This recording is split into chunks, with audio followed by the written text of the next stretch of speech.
فرماتی ہے اے میری دادی جان مجھے کچھ بھی پتا نہیں ہے، ہلکا ڈیلیوری پین ہوا، بے ہوشی طاری ہوئی، میں نے اپنے گود میں بیٹا حسین کو پا لیا۔ نعرہ تکبیر، اپنے گود میں نعرہ تکبیر، نعرہ رسالت، پیغام کربلا کانفرنس، اپنی گود میں بیٹا حسین کو پا لیا۔ حضرت ام الفضل دیکھتی ہے، کیا دیکھتی ہے کہ حضرت امام حسین بھی پاک ہے، ماں فاطمہ بھی پاک ہے، فاطمہ کا گھر بھی پاک ہے۔ حضرت ام الفضل دوڑتی ہے، آقا کے بارگاہ میں تشریف لاتی ہے، وہ فرمانے لگتی ہے حبیبی یا رسول اللہ، آپ کی بیٹی فاطمہ نے عورتوں کے قانون کے خلاف ایک نئے قانون کی ایجاد کر دیا ہے۔ اللہ اکبر۔ میرے آقا پوچھتے ہیں اے میری چچی جان بتایا جائے معاملہ کیا ہے؟ حضرت ام الفضل فرماتی ہے حبیبی یا رسول اللہ، جب کسی کے گھر میں بیٹے کی تولد ہوتی ہے، جب کسی کے گھر میں بچے کی پیدائش ہوتی ہے تو بچہ بھی ناپاک ہوتا ہے، بچے کی ماں بھی ناپاک ہوتی ہے، جس گھر میں بچے کی ولادت ہوتی ہے وہ گھر بھی ناپاک ہوتا ہے۔ لیکن یا رسول اللہ آپ کی بیٹی فاطمہ نے عورتوں کے قانون کے خلاف ایک نئے قانون کی ایجاد کر دیا ہے۔ حبیبی یا رسول اللہ یہ معاملہ سمجھ میں نہیں آتا ہے۔ میرے آقا فرماتے ہیں اے میری چچی جان سن لو، لوگوں میں اعلان کر دو جس طرح سے میں محمد پاک ہوں، جس طرح سے میں محمد پاک ہوں ویسے ہی میری بیٹی فاطمہ بھی پاک ہے، ویسے ہی میرا نواسا حسین بھی پاک ہے۔ تبھی تو ہم سنیوں کے رضا، ہم سنیوں کے رضا، پیارے رضا، میٹھے رضا، سچے رضا، امام احمد رضا سرزمین بریلی سے پکار اٹھے، صبح طیبہ میں ہوئی پڑتا ہے بارہ نور کا، صبح طیبہ میں ہوئی پڑتا ہے بارہ نور کا، صدقہ لینے نور کا آیا ہے تارا نور کا۔ حبیبی یا رسول اللہ تیری نسل پاک میں ہے بچہ بچہ نور کا، تیری نسل پاک میں ہے بچہ بچہ نور کا۔ حبیبی یا رسول اللہ تو ہے عین نور تیرا سب بھرا۔ نعرہ تکبیر، نعرہ رسالت، اچھا لگ رہا ہے، اچھا لگ رہا ہے نا؟ تو ہاتھ اٹھا کے جواب دیجئے نعرہ تکبیر، نعرہ رسالت، مسلک اعلیٰ حضرت پیغام کربلا زندہ باد زندہ باد۔ حسین کی عظمت صرف ایک جملے میں، حسین کی عظمت ملاحظہ کریں، فتح مکہ ہے، مکے کو فتح کیا میرے آقا نے، صحابہ کرام موجود ہیں، حضرت عمر فاروق، علی، عثمان، تمام تر صحابہ کرام رضی اللہ تعالیٰ علیہم اجمعین موجود ہیں۔ میرے آقا فرماتے ہیں عمر میرے کاندھے پہ چڑھو، چڑھنے کے بعد جو خود دیکھتے ہو نا اسے اتار کے نیچے پھینکو۔ حضرت عمر فاروق فرماتے ہیں حبیبی یا رسول اللہ ایک امتی نبی کے کاندھے پہ نہیں سوار ہو سکتا، حبیبی یا رسول اللہ آپ میرے کاندھے پہ آ جائیں، آپ اس بت کو نکال کے باہر پھینک دیں۔ میرے آقا فرماتے ہیں اے عمر تم نبوت کے بوجھ کو برداشت نہیں کر سکتے ہو، اے علی تو میرے کاندھے پہ آؤ۔ حضرت علی المرتضیٰ ہے، میرے آقا کے کاندھے پہ چڑھے، حضرت علی المرتضیٰ اس بت کو باہر نکال کے پھینکتے ہیں۔ ایک بار بات ہوتے ہوتے حضرت عمر فاروق نے پوچھا تھا اے علی بتاؤ نا جب نبی کے کاندھے پہ چڑھ کے فتح مکہ کے موقع پہ مکے کے اوپر سے بت کو نکال کے باہر پھینکا تھا، اے علی بتاؤ نا جب نبی کے کاندھے پہ چڑھے تھے تو کیسا محسوس ہو رہا تھا؟ اے علی جب نبی کے کاندھے پہ سوار ہوئے تھے تو کیسا لگتا تھا؟ حضرت علی المرتضیٰ فرماتے ہیں اے عمر فاروق پوچھو نہیں کیسا لگتا تھا؟ حضرت علی فرماتے ہیں اے عمر جب میں نبی کے کاندھے پہ چڑھا تھا تو ایسا لگتا تھا کہ اگر نبی اجازت دے دے تو میں عرش کے کھمبے کو ہلا کے زمین پہ لے آؤ۔ اللہ اکبر۔ حضرت علی المرتضیٰ صرف ایک بار نبی کے کاندھے پہ چڑھے تو علی فرماتے ہیں ایسا لگتا تھا کہ میں عرش کے کھمبے کو ہلا کے زمین پہ لے آؤ۔ ارے حسین کی عظمت کو سلام پیش کرو۔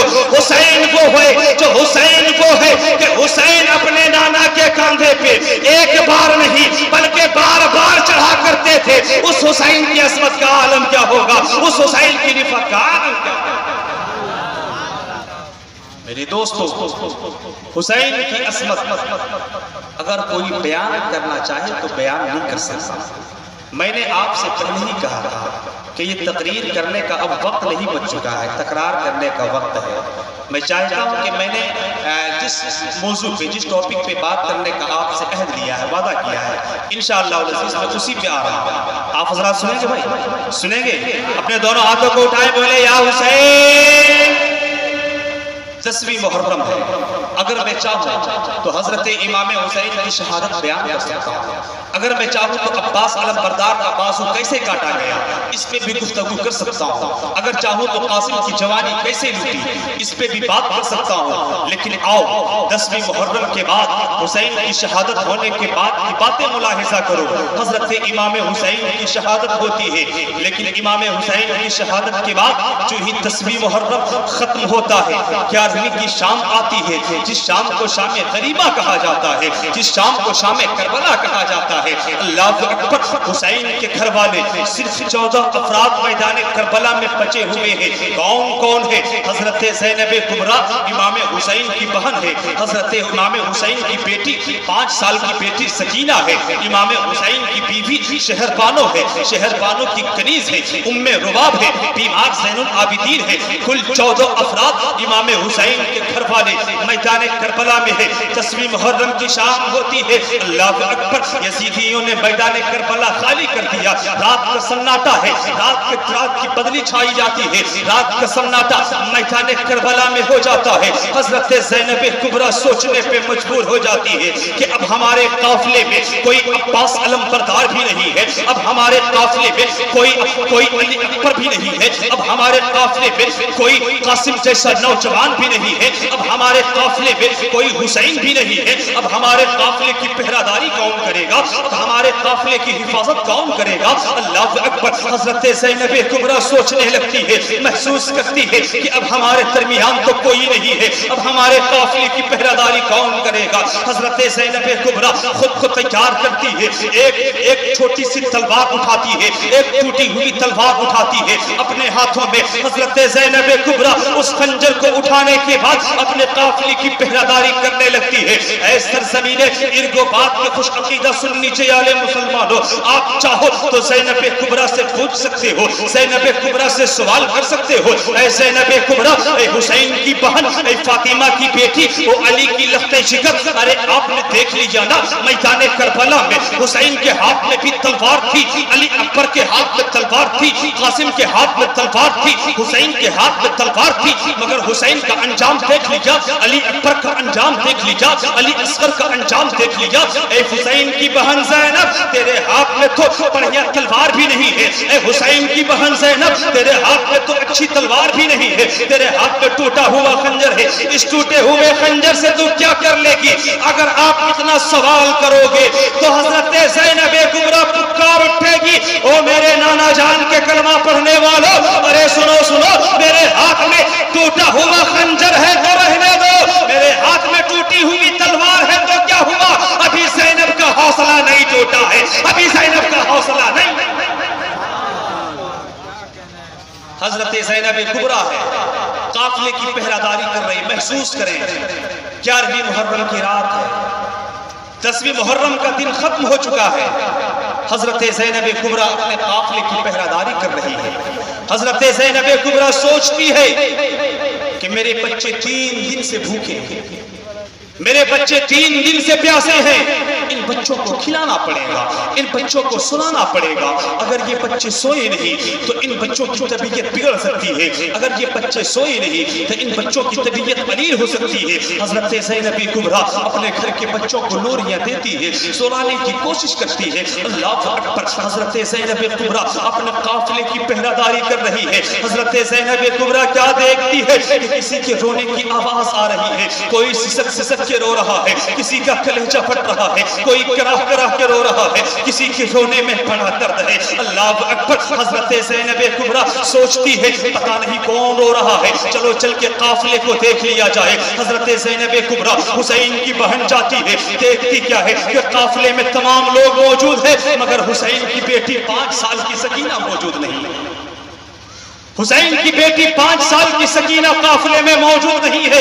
حضرت زینب کبریٰ سمجھ جاتی ہے ہو نہ ہو یہ حسین کی بیٹی سکینہ رو رہی ہوگی, ہو نہ ہو یہ حسین کی بیٹی سکینہ رو رہی ہوگی. اب جدھر سے آواز آ رہی تھی حضرت سکینہ دوڑتی ہے اسی آواز کے جانب. دیکھتی کیا ہے کہ حضرت سکینہ ایک لاش کے اوپر اپنے سر کو رکھ کے سو رہی ہے. اللہ اکبر, اپنے سر کو رکھ کر کے رو رہی ہے. حضرت زینب کبریٰ چاہتی ہے سکینہ کو گود میں اٹھاتی ہے. گود میں اٹھانے کے بعد پوچھتی ہے اے میری بیٹی سکینہ یہ کس کی لاش کے اوپر سر رکھ کر کے سو رہی ہو؟ حضرت سکینہ فرماتی ہے اے میری پھوپھی جان یہ میرے ابو حسین کی لاش ہے, یہ میرے بابا حسین کی لاش ہے. اللہ اکبر. حضرت زینب پوچھتی ہے او بیٹی سکینہ یہ لاش کو تو نے کیسے پہچان لیا کہ تیرے ابو حسین کی لاش ہے؟ اس لاش میں تو سر بھی موجود نہیں ہے. اس لاش میں یزیدیوں نے 72 زخم تلوار کے, 82 زخم نیزے کے, جسم کو زخموں سے چور چور کر دیا ہے. وہ بیٹی سکینہ تو نے کیسے پہچان لیا کہ تیرے ابو حسین کی لاش ہے؟ تو نے کیسے جان لیا کہ تیرے بابا حسین کی لاش ہے؟ حضرت زینب کہتی ہے اے میری پھوپھی جان جب آپ ہمیں قافلے میں سلا رہی تھی نا, جب آپ ہمیں قافلے میں لوریاں دے دے کے سلا رہی تھی نا تو مجھے نیند نہیں آئی. میں وہاں سے اٹھی اور اٹھنے کے بعد میں دوڑ پڑی میدان کربلا کی جانب, اور دوڑنے کے بعد میں نے آواز لگائی او میرے بابا حسین کہاں ہو؟ آج تیری بیٹی سکینہ کو سر رکھنے کے لیے تیرا سینہ چاہیے. اگر آپ کی بیٹی سکینہ کو سر رکھنے کے لیے تیرا سینہ نہ ملا تو تیری بیٹی سکینہ کی نیند روٹ گئی ہے, تیری بیٹی سکینہ کا قرار چھن گیا ہے. وہ میرے بابا حسین کہاں ہو؟ وہ میرے ابو حسین کہاں ہو؟ اے میری پھوپھی زینب جب میدان کربلا میں نے یہ صدا لگائی تھی تو اسی جسم سے آواز آئی تھی او بیٹی سکینہ آؤ ادھر, تیرے ابو حسین ادھر ہے, آؤ تیرے بابا حسین ادھر ہے. اللہ اکبر. میں آپ کو صرف محسوس کرانے کی کوشش کر رہا ہوں کہ میدان کربلا میں کس طرح سے نئی مصیبت لے کے آئی تھی. وہ شام 11ویں کی شام جو آئی تھی وہ نئی مصیبت لے کر کے آئی تھی, جو ایک نیا ظلم لے کر کے آیا تھا. رات کا کچھ پہر گزرتا ہے. حضرت سکینہ جو ہے وہ رونے کی آواز کو سن کر کے حضرت زینب اسے اٹھا کے خیمے میں لاتی ہے. پھر حضرت زینب اپنے قافلے کی پہراداری کرنے لگتی ہے. یزیدیوں میں شہنائیاں بج رہی ہے, یزیدی خیمے میں ڈھول تاشے بجائے جا رہے ہیں. حضرت زینب کبریٰ اپنے قافلے کی پہراداری کر رہی ہے. یزیدیوں میں بات ہوتی ہے ارے حسین کے گھر والے 3 دن سے بھوکے ہیں, حسین کے گھر والے 3 دن سے پیاسے ہیں, اسی طرح سے کھانا بھیجا جائے, حسین کے قافلے میں پانی بھیجا جائے. اللہ اکبر. رات کا سناٹا ہے. ان لوگوں نے کہا کہ میں پانی لے کے نہیں جاؤں گا, کوئی پانی لانے کے لیے تیار نہیں ہوا, اس لیے کہ وہ لوگ سوچتے تھے میں کس منہ سے پانی لے کے جاؤں حسین کے خیمے میں. میں نے نہر فرات پہ پابندی لگایا تھا, میں نے نہر فرات پہ پہرا لگایا تھا, میں کس منہ سے پانی لے کر کے جاؤں. لوگوں نے بلایا او حر کی بیوی تو ادھر قریب آ, تو پانی لے کے جا, حسین کے گھر والوں کو پانی دے کے آ. اللہ اکبر. حضرت حر کی بیوی آتی ہے, پانی کو لیتی ہے, لیکن پھر حر کی بیوی کہتی ہے اے لوگوں میں حسین کے قافلے میں پانی لے کے نہیں جا سکتی. اتنے میں حر کی بیوی کی ذہن میں بات آتی ہے کہ اے حر کی بیوی اگر حشر کے میدان میں حسین کے نانا کے ہاتھوں سے جام کوثر پینا ہے تو حسین کے گھر والوں کو پانی جا کر کے پلاؤ, حسین کے گھر والوں کو کھانا پہنچاؤ. اللہ اکبر. حضرت حر کی بیوی آتی ہے, کھانا لے کے چلی ہے. ادھر حضرت زینب کبریٰ ہے اپنے قافلے کی پہراداری کر رہی ہے, ادھر سے حر کی بیوی چلی ہے, ادھر قافلے کی پہراداری کر رہی ہے. حضرت زینب کبریٰ کیا دیکھتی ہے کہ میرے قافلے کی جانب کوئی آ رہا ہے, کوئی بڑھتا آ رہا ہے. حضرت زینب کبریٰ پھر اپنے ہاتھوں میں ٹوٹا ہوا خنجر لے کر کے, ٹوٹی ہوئی تلوار لے کے کھڑی ہو جاتی ہے, اور کھڑی ہونے کے بعد فرماتی ہے او میرے قافلے کی جانب آنے والے, میرے قافلے کی جانب پڑھنے کی کوشش مت کرنا. اللہ اکبر. حضرت زینب کبریٰ ہے, زینب کبریٰ کی شجاعت کو دیکھو,